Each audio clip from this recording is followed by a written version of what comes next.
you grew up in Latin America, Saint Seiya wasn't just an anime, it was a religion. But in the USA, you probably missed on one of the most epic anime saga of all time. So why did the US ignore one of the biggest anime of all time while Latins treated it like Dragon Ball Z on steroids? Hey cousins, I'm your cousin Otto. We might not be blood related, but according to history, we all come from Africa. Buckle up cousins, because this story involves failed toy deals, savage dubs, and corporate sabotage. Did your childhood include 5 incredible loyal guys in shiny armor fighting for friendship, destiny, and the cosmos, while beating the crap out of powerful Saiyans, mythological gods, and even Hades himself, even if this meant dying? Nope. Yes. Then you probably grew up in the USA, cousins. Nothing wrong with that. But yes. I hear a yes, then you definitely grew up in Latin America, or probably Spain, or maybe the Philippines. Today, I'm taking you back to the 90s, when one particular anime shook half of the planet like an earthquake. And yes, I'm talking about Knights of the Zodiac, or its actual name, Saint Seiya.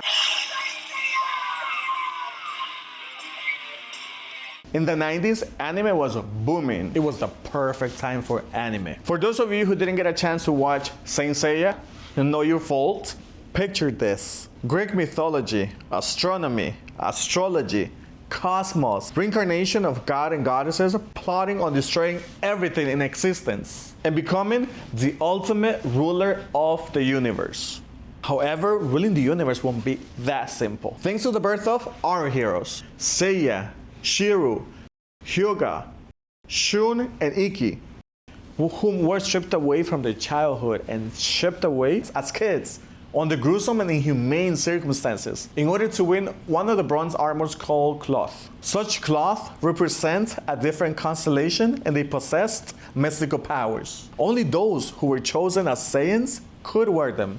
Basically, they will become these magical warrior knights who will go on these cosmic adventures and can only use this cloth to defend the reincarnation of the goddess of war, wisdom, hope, and love, the Greek goddess herself, Athena, better known as Aurikido in her human flesh, who basically is here to defend the universe against all horrors committed by wicked gods, and with the help of this group of Saiyans who are ready to give their life for her. No questions asked. Isn't that just crazy? Well, Athena is always being captured by these gang members, awful gods, who somehow managed to incarcerate her. But cousins, I will be a hypocrite if I don't point out the fact that the fighting, the sweating, the blood sharing is mainly done by our heroes, the Knights of the Zodiacs. And honestly, I was like, oh well, it's not her fault, since her powers haven't fully awakened yet, you know? Okay, moving on, cousins. While the US was busy with Power Rangers, Latin America, or LATAM, got uncut, raw anime on open TV. No cable required. Networks like Televisa and Rede Globo, for example, aired Saint Seiya in primetime, and fans lost their minds. My friends and I would talk about it every day. My cousins and I would gather around the TV every night, Monday through Friday, to indulge in what we thought was the best thing ever at that time. Now, here's where it gets interesting. When Saint Seiya hit Latin America in the early 90s, like a comet, it was packed with drama. More drama than in a Mexican telenovela. Te juro que vas a disfrutar mucho tu viaje a la muerte. Imagine that. These guys cried, bled, sacrificed themselves, came back from the dead, and talked about honor every 5 seconds. And you wanna guess how old they were? Well, I did my math, and they weren't older than 16, except for Ikki, aka Phoenix, who was a little bit older. Now that I think about it, that is just insane. So before we move on, what we can say about Saint Seiya so far? That is Dragon Ball Z meets Greek mythology with shirtless dudes in glowing armors beating the crap out of gods? Or, hear me out, Sailor Moon and Dragon Ball Z had a baby, then sent him or her to a Greek orphanage raised by Zeus. Take that, internet.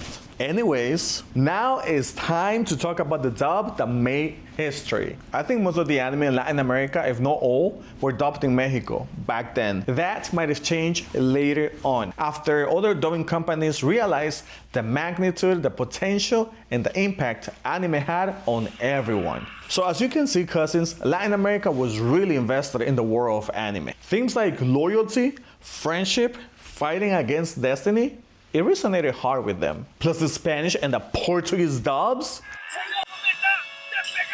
just amazing. Full of dramatic, emotional voice acting. The Latin American Spanish wasn't just good, it was fire. Voice actors screamed their souls out. And the theme song, Pegasus Fantasy, became an anthem. Shame I cannot play you the entire song because of copyright issues. So cousins, what happened in the US? Basically nothing. Saint Seiya barely made a dent. First, it was late to the party. Well, Latin America got it in the 90s. The US didn't try to air it until the early 2000s under the name of Knights of the Zodiac. And they made some choices, like heavy censorship, totally different music, goofy voice acting, and they try to market it as a Pokemon-style cartoon. Meanwhile, kids in the US were dipped into Dragon Ball Z, Yu-Gi-Oh, and Naruto. Spoiler alert, it flopped. So this ancient Greek anime with emotional, powerful boys in cosmic armors just didn't land. It seemed old school and outdated to kids in the USA who wanted faster, flashier action. There is also a huge cultural thing going on. In Latin America, there's a huge appreciation for melodrama, mythology, and themes of sacrifice. Like, people cry watching football commercials. So a show where characters literally cry blood from their eyes. What else would they cry from? So a show where characters literally cry blood from their eyes to protect each other had a big potential to become an instant classic. That is pure passion at its peak. But if you don't believe me, just ask a Latino about it. Due to the nature of the anime with its bloody and extreme fights, religious topics mixed with Greek mythology, TV networks would trim each episode so much that continuity was just absent. So of course, my cousins in the US were confused. Maybe networks in the US thought kids weren't just ready for something so extra. Or maybe religion and Greek gods reincarnated Athena, saints dying, might have been just a little too spicy for the US networks in the early 90s. When I was growing up, I couldn't afford the real Saint Seiya toys. So for this video, I was gonna get me a real one, but it was a bit pricey. So instead, I got me a t-shirt. And since we're talking about toys, this takes me to our next section, merchandising madness. Latin America got action figures, trading cards, even Saint Seiya sneakers. This? I mean tennis shoes, sneakers. Cousins, street vendors will sell bootleg toys, posters, t-shirts, even knockoff cloth made out of cardboard. It was a lifestyle. And thanks to that, I was able to acquire some bootleg toys. Bootleg. And thanks to that, I was able to acquire some bootleg toys and posters. Also, let me make a confession while on this topic. I had no idea what anime was while I was growing up. I thought I was just watching regular cartoons. But at the same time, they didn't feel like regular cartoons. I found out what anime was when I was older. Don't come for me, I was just a child. I didn't know any better. So now that we have an idea about Latin America, here's what happened when they tried to sell Saint Seiya merch in the US. Bandai, the toy company, thought North American kids would go nuts for Saint Seiya toys. But stores refused to stock them. Why? Because Power Rangers and Dragon Ball Z were eating their lunch. Oopsie, oopsie, oopsie, oopsie. These stores showed no interest on giving Bandai a chance to introduce a new toy in the US market. So Bandai's strategy flopped harder than the Saint in one of the 12 houses. At least a try, but these other toy companies were just too greedy, cousins. Okay, cousins, now that we're getting closer and closer to the truth, and knowing that even a huge company like Bandai failed, here I present you another reason why Saint Seiya flopped in the US. DAC Entertainment, the same guys that butchered Sailor Moon, got the rights and mangled it. They cut 16 episodes. 16 episodes, cousins. And wait, there is more. Renamed Seiya to Steve and made it into a cheesy Saturday morning cartoon. Fans write it. I'm a fan. I'm not gonna overreact. I know. I wrote this. I got this. What the hell were they thinking? I'm back. Sorry about that, cousins. TV networks sabotage it. In Latin America, Saint Seiya aired at 7 p.m. And how about in the USA? I'm glad you asked me this question. At 6 a.m. in some random cable channel. And guess what? What? Heavy censorship. Again, US networks heavy censor it. Scenes with blood, death, or religious symbols like crosses were just cut out. But violence or life or death stakes were just core parts of what made Saint Seiya impactful. Removing them made the story feel hollow and confusing. But also in Latin America, parents were generally more lenient about violence in shows compared to the US. Yeah, it seems like it was too bloody for them back then. Was it though? I do have a feeling that it was a mixture of shadiness and hypocrisy. As you can see, cousins, there's a lot of controversy attached to Saint Seiya. Oh, you still want some more? Shady business and what could have been. Plus controversial deals? Oh yeah, I'm here for the tea, honey. Did you hear about the Toy versus DIC war? It's actually pronounced Toy. Okay, rumor has it Toy hated DIC changes done to Saint Seiya and pulled support. That's what I'm talking about. Either you do it right or don't bother at all. No, cousins, you're not gonna get me to say the other one. Dick. Alright, cousins, I got a feeling you might be wondering, what if he aired on Toonami? Now imagine if Saint Seiya got the Dragon Ball Z treatment. Uncut, high promos, and late night slots. It could have been huge, right? Latin America loyalty. Here's the twist, cousin. Saint Seiya never went away. Fans in Latin America were extremely loyal to this anime. And Saint Seiya, up to now, is still beloved. Fans pass it down to their kids. There's cosplay, conventions, the whole thing. Even 30 years after, Latin fans sell out concerts. Get Saint Seiya tattoos and trend Caballeros del Zodiaco daily. And even globally, it's been having a bit of renaissance. You can also find newer versions of Saint Seiya. Yeah, cousins, there's a bunch of reboots. Some okay, some Netflix.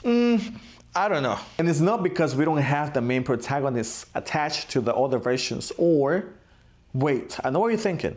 And no, it's not because they added female knights as part of the main characters. Most of the reboots didn't hit the same in my humble opinion. They lack so much from the original, like its darkness. Soundtrack didn't hit the same either. And what about the 3D version? Allow me to make this comparison. When a song is great, why do we need to make a remix of it? Just why? Leave it alone if it won't be better than the original. There was even a Hollywood movie that came out in 2023. You didn't watch it, cousins? Nobody did. But it exists. Plus, cousins, the original Saint Seiya anime still holds up. The animation, the music, the crazy plot twist, just iconic. So here's the bottom line. If you grew up in Latin America, Saint Seiya probably is part of your DNA. If you grew up in the USA, you might have missed it. But it's never too late to catch up, cousins. Go and check out the original series, especially the Sanctuary arc. This is where Saint Seiya went from cool to epic.